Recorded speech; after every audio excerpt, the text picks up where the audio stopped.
자, 첫 번째 주제는요. 베트남 아내 폭행. 이거 사건이라고 할까요? 아니면 그 이상이라고 할까요? 지금 파문이 대단합니다. 이 얘기 좀 다뤄보겠습니다. 첫 번째 기사입니다. 조선일보 기사입니다.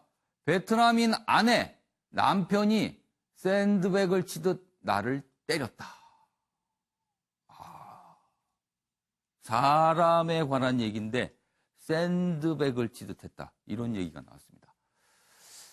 이 베트남인 아내가 현지 언론과 인터뷰를 했는데요. 그 내용을 지금 소개하고 있습니다. 여기 보시면 출산 후엔 다신 안 때리겠다는 약속을 믿었는데 그러면은 이게 말이에요. 이게 출산 전에도 폭행이 있었고 출산 후에도 폭행이 있었고 계속 폭행이 있었다. 이 얘기가 되는 겁니다.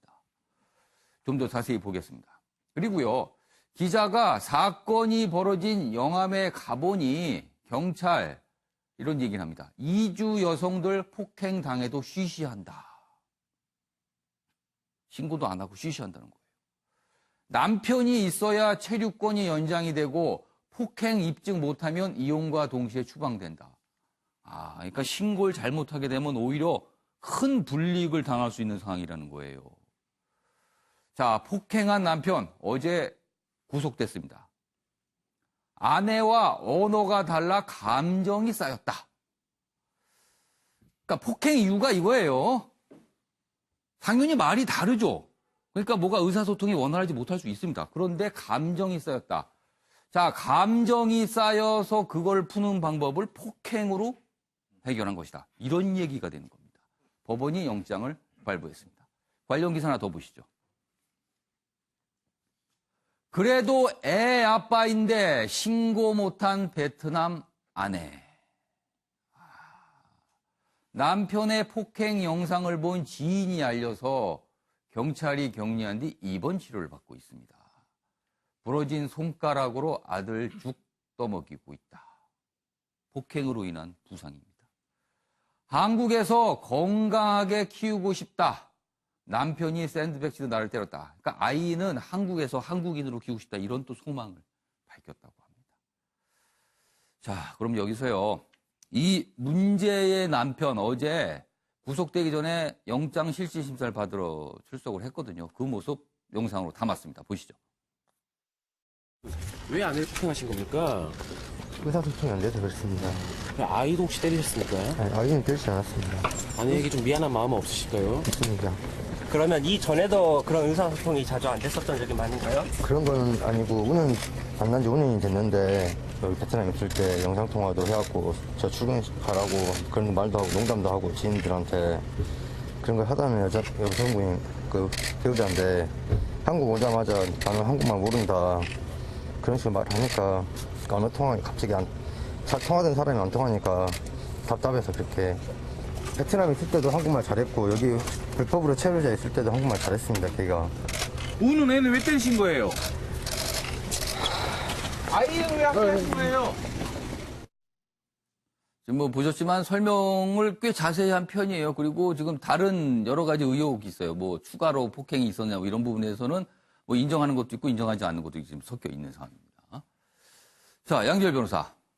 어제 이 남편에 대해서 법원이 영장실질심사를 한 지 4시간 만에 구속영장을 발부했어요. 자, 통상적으로 이런, 어떻게 보면 이게 가정폭력인데, 사실 좀 극단적인 가정폭력이죠. 이런 가정폭력의 구속영장이 발부가 이렇게 통상 됩니까? 아니면 잘 안 됩니까? 글쎄요, 지금 어쨌든 굉장히 이례적으로 빨리 된 것으로 보여요. 2시간 정도는 굉장히 빠른 겁니까? 그러니까 영장 심사 들어가서 4시간이면 빠른 건 아니에요. 사건 자체가 복잡한 사건은 아니기 때문에 사건으로만 놓고 보면 폭력 사건이라서 뭐 심사할 게 많은 건 아니지 않습니까? 그럼에도 불구하고 어쨌든 긴급 체포라든가 영장 발부가 신속하게 체포, 영장 신청, 그다음에 영장 발부 이런 과정이 굉장히 빠른 거다라는 빠른 거죠. 것으로 볼 수밖에 없긴 한데 그 이유가 뭐 이건 국내의 문제뿐만 아니라 국제적인 어떤 뭐 문제가 돼버렸지 않습니까? 그리고 영상 때문에 굉장히 많은 분들이 공부를 했다는 것에 대한 영향도 없다고 말씀드릴 수 없을 것 같고요. 다만 이제 가정폭력의 경우는 꼭 구속을 시키지 않더라도 현재 이제 가정폭력이 발생했을 경우에 형사처벌로 해서 구속을 시키거나 하지 않더라도 일단은 격리 조치를 취한다는 거 가정보호법에 의해서 그런 제도는 이미 좀 많이 마련이 돼 있고 남편이 설령 이제 보호자가 구속이 안 되더라도 뭐 쉼터 같은 걸 이용해서 여성을 보호할 수 있는 조치들을 취하고 있긴 한데 아직도 이제 부족하다고 지적되는 부분들이 있어요. 예. 만약에 구속이 안 됐을 경우에 예. 제가 여성분들을 쉼터로 보낸다고 했잖아요. 예. 근데 폭력의 가해자는 남편이에요. 그럼 상식적으로 생각하면 오히려 남편을 떼내서 밖에 나가게 있고 그럼 있어야 되는 이게 좀 게 구속이 됐으니까 그렇지만 구속이 만약에 안 됐다고 그래요. 안 만약에 됐으면? 불구속으로만 돼 있다. 그렇다면 예. 남편이 그냥 자유롭게 다닐 수 있는 건데 그럼 여성은 쉼터로 피해가고 여성을 피신시키고 그 집에는 남편은 자유롭게 살고. 들어가고 그러니까 이렇게 되는 거네요. 예, 아직까지는 그 부분이 부족하다고들 많이 지적을 합니다. 그럼 거꾸로 만약에 이렇게 폭력을 행사한 남편을 딴 데로 보내는 방법은 없는 건가요? 지금 제도상으로는 없는데 이제 해외 사례 같은 경우 특히 가정폭력의 경우는 예. 오히려 말씀드린 것처럼 남자가 그러니까 가해자가 밖으로 가 있고 해외엔 또 그런 사례가 예, 있군요. 피해자는 자기 집 왜 피해를 본 사람이 왜 어딜 나가야 됩니까? 사실은 피해를 본 사람은 지키고 있는 게 맞는 것 같기도 한데요. 그렇죠. 예. 약간 그 부분은 고민할 지점이네요. 베트남 공안 장관 만난 민감용 경찰청장. 어제 얘기입니다. 우리 경찰청장이요, 베트남 공안 장관에게 이런 얘기를 합니다. 이주 여성 폭행 사건 이거 유감이다. 철저히 수사하도록 하겠습니다. 이렇게 얘기를 합니다. 그리고 아내 때린 30대 남편은 구속됐다. 이 얘기입니다. 우리 경찰청장이 사실 베트남 당국에 사과를 한 거예요. 아니, 못된 짓은 누가 했는데 경찰청장이 사실상 사과를 한 셈이 돼버렸어요. 이게 무슨 상황입니까, 이게 도대체. 자, 그럼 여기서요, 어제 경찰청장과 베트남 당국자의 만남, 저희가 영상으로 확인해 보겠습니다. 최근에 한국 내에서 발생한 베트남 결혼 이주 여성에 대한 가정폭력 사건에 대해서 대단히 유감스럽게 생각하며 한국 경찰은 철저한 수사와 피해자 보호 조치를 취해서 최선을 다하겠습니다. 네, 방금 전에 이경환 변호사가 말씀을 하실 때 마이크 상태가 고르지 못해서 아마 전달이 제대로 안 됐던 모양입니다. 시청자 여러분께 양해 말씀 구하겠습니다. 자, 요 부분에 대해서 양절 변호사 하신 말씀 있으시다고. 제가 이제 다문화 가정과 예. 관련된 일들을 좀 하고 있어서 예. 지금 한 가지 추가를 드리고 있는 게 언론에서도 체류 자격 문제 같은 것들을 많이 얘기를 하지 않습니까? 이혼을 하게 되면 쫓겨나야 된다는 예. 얘기를 하고 있는데 이게 왜 그러냐면 과거에 예. 초기 이제 이주 여성들이 결혼을 하는 그런 문제가 있었을 때 결혼한 이후에 한국 국적을 취득하거나 체류권을 얻은 다음에 예. 거주를 해서 다른 일을 하는 경우들이 왕왕 있었어요. 아. 그러니까 그거를 보호하기 위해서 좀 악용을 하는 거네요. 그런 사례를 막기 위해서 좀 엄격하게 만들어 놓고 또 예. 거기에 대해서 이 국제 결혼을 한 남자들이 어떤 생각을 하냐면 한국말을 배우거나 한국어와 관련된 어떤 자격을 취득하게 되면 도망갈 수 있다라는 어떤 강박관념들이 있는 사람들이 있어요. 그러다 보니까 지금 정부에서는 여성가족부나 이런 데서 다문화 센터 같은 걸 만들어서 언어도 가르치고 양육도 지원해주는 사업이 많은데 예. 일부러 안 보내는 겁니다. 묶어놓으려고. 그러니까 그런 부분들을 제도적으로 들어올 때부터 이주 여성이나 이런 분들에게 교육을 아예 국가 차원에서 시켜서 남편이 이런 일을 하더라도 국가의 대한민국 정부로서는 도움받을 수 있는 제도가 있다는 걸 가르쳐주지 않으면 예. 이게 악순환이 될 가능성이 굉장히 높아요. 처음부터 조금 적극적으로 설명할 필요가 좀 있겠네요. 이런 부분에 대해서. 알겠습니다. 사실 이게 이제 베트남 쪽 여론이 굉장히 안 좋다는 소식이 들리고 있어요. 왜냐하면 베트남 여성분이 한국에 와서 이런 일을 당한 거거든요. 당연히 입장을 바꿔놓고 생각해서 이거는 굉장히 좀 화가 날 수도 있습니다. 그런데요, 베트남 여성분들이 다른 나라 국적 남자들과 결혼해서 벌어지는 또 여러 가지 일이 있답니다. 그래서 그 내용도 여기 기사가 있습니다. 보시죠. 자, 들끓는 베트남. 한국뿐 아니라 대만, 중국에서도 베트남 여성이 순환을 당하고 있다. 이런 얘기가 나오고 있어요. 현지 언론, 그러니까 베트남 현지 언론이 국제 결혼 잔혹사에 대해서 보도를 하고 있답니다. 여기 좀 내용이 더 소개되어 있는데 이렇습니다. 한국뿐만 아니라 중국과 대만 등에서 벌어지고 있는 베트남 여성에 대한 폭력, 살인 및 인권 범죄까지 재조명되면서 베트남 내에서 파장이 커지고 있다는 겁니다. 여기 구체적으로 내용이 있는데요. 너무 좀 내용이 잔혹합니다. 그래서 제가 아주 좀 순화시켜서 여러분께 소개를 좀 해드릴게요. 여기 보시면 여기는 중국입니다. 지난 2015년에 일어났던 중국이 있는데요. 중국 남성이 베트남 호찌민에서 동갑내기 베트남 아내를 살해했습니다. 이런 일이 있었고요. 그리고 또 있습니다. 여기 보시면 최근엔 3천만 명에 달하는 중국의 미혼 남성들과 국제 결혼을 위해 베트남 북부 접경 지역에서 베트남 여성 대상 인신매매가 비일비재하다. 이런 일도 있습니다. 지금. 그리고 대만에서도 당시 대만인 남성이 16년간 결혼 생활을 이어온 베트남 출신 아내를 살해한 일도 있었습니다. 이러니까요, 베트남 분들이 화가 날 수밖에 없는 상황인 겁니다. 최영선 의원님, 이거 좀 어떻게 해야 되죠? 일단 뭐 대만이나 중국 문제야 우리가 어쩔 수 없냐. 우리만이라도 좀 어떻게 뭔가를 해야 될 것 같긴 합니다, 지금요. 일단 베트남을 중심으로 해서 예. 보자면 못 사는 나라의 서러움이 어떤 예. 것인가에 대해서 잘 저 기사에 나타나 있는 것 같습니다. 예. 그래서 국가가 경제력이 없거나 예. 힘이 약하면 어떻게 되는지 그 부분에 대해서 각성을 해야 된다고 보고 지금 이 사건만을 놓고 본다면은 예. 이 사건은 동영상이 공개가 되다 보니까 그렇죠. 엄청난 관심을 그 불러일으키고 영상 자체가 있지만 굉장히 충격적이니까 많은 사람들이 엄청난 관심을 가진 거죠. 그렇습니다. 그렇지만은 사실은 예. 이 사건 외에도 우리나라의 가정폭력 문제가 굉장히 심각합니다. 그러니까 굳이 결혼 이주 여성뿐만 아니라 예. 우리 국내인 아내들도 엄청난 가정폭력에 시달리고 있는데 그러니까 그것이 이게 이주 여성들만의 문제가 아니라는 거네요. 맞습니다. 이게 법적, 제도적 문제도 있습니다. 반의사불벌죄라고 해가지고 예. 가정 내의 폭력은 예.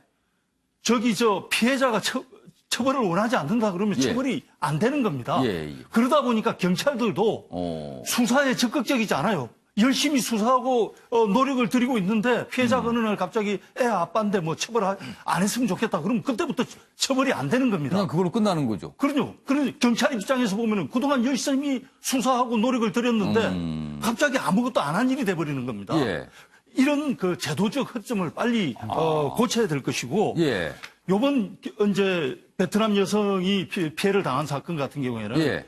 국제 결혼 문제다 보니까 당연히 이제 국경을 넘어서 민간 외교의 문제가 됐는데 예. 사실 합리적으로 본다면 당연히 어느 사회나 범죄인은 있는 것이고 예.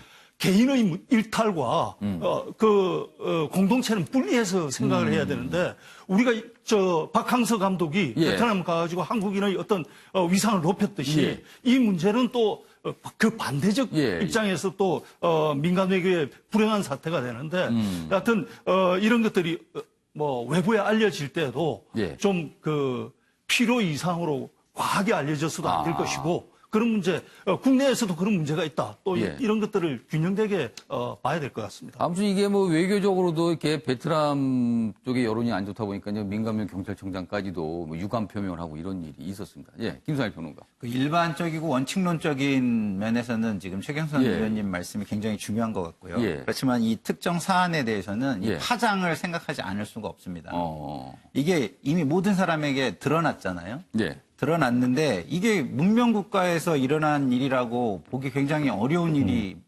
발생한 거 아닙니까? 굉장히 반문명적이고 인종차별적인 행태가 지금 일어난 거예요. 그러면 우리나라의 수준을 예.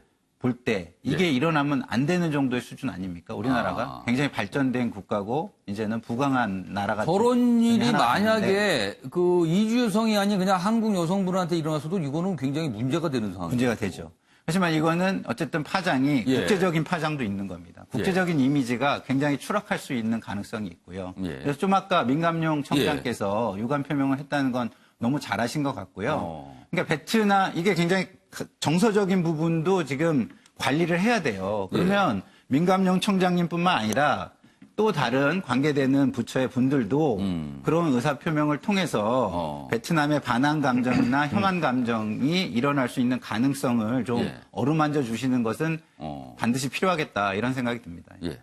아까 최영선 의원께서 잠시 말씀하셨어요. 이게 영상으로 공개가 됐으니까 이 정도까지 신속하게 움직이고 지금 구속이 된 상태지. 만약에 저 피해 여성분께서 그냥 경찰 찾아가서 제가 이렇게 맞았고 폭행을 당했습니다 했을 때는 이렇게까지 안 됐을 거라는 생각이 듭니다. 예. 그렇다면 그거는 근본적인 해결책은 마련이 안 돼 있다는 거잖아요. 지금. 이 부분도 어떻게 보세요? 예. 저 당연히 그렇게 생각하고요. 가장 중요한 것은 예. 어떻게 해결할 것인가를 답을 내기 위해서는 예. 왜 이렇게 발생했는가. 예. 저는 이 문제를 이야기해야 된다고 보거든요. 예, 예. 저는 왜 발생하느냐. 저는 인식의 문제라고 봅니다. 대한민국 남성이 예. 불과 3, 40년 전에는 예. 똑같은 일이 같은 한국인 아내를 상대로 같은 일이 비일비재하게 발생됐습니다. 지금도 있다고 이야기하고 있고요. 근데 지금은 약간 바뀌었습니다. 바뀐 이유는 무엇입니까? 예. 과거에는 가정사에 개입하는 것에 대해서는 예. 국가 권력이 자제를 해야 된다고 생각하고 예. 있었는데 저는 그 생각도 맞다고 생각합니다.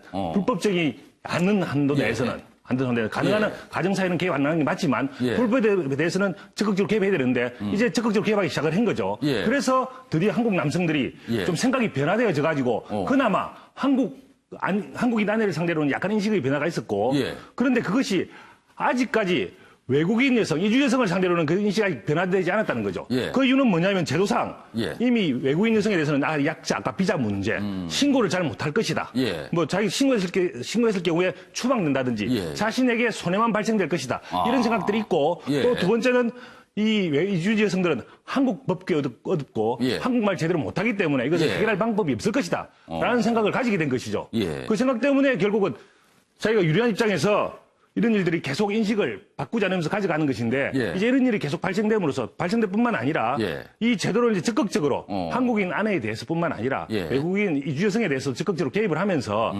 이 인식을 전환시키는 계기를 삼으면 예. 이것이 해결될 수 있다라고 저는 봅니다. 그러니까 그 적극적인 개입이 아까 잠깐 얘기 나왔지만 이제 반의사 불벌죄 그런 조항을 폐지한다거나 그러니까 피해 여성이 처벌을 원치 않더라도 일단 경찰이 인지를 하게 되면 처벌로 들어가는 이런 게 필요한 건가요, 그럼?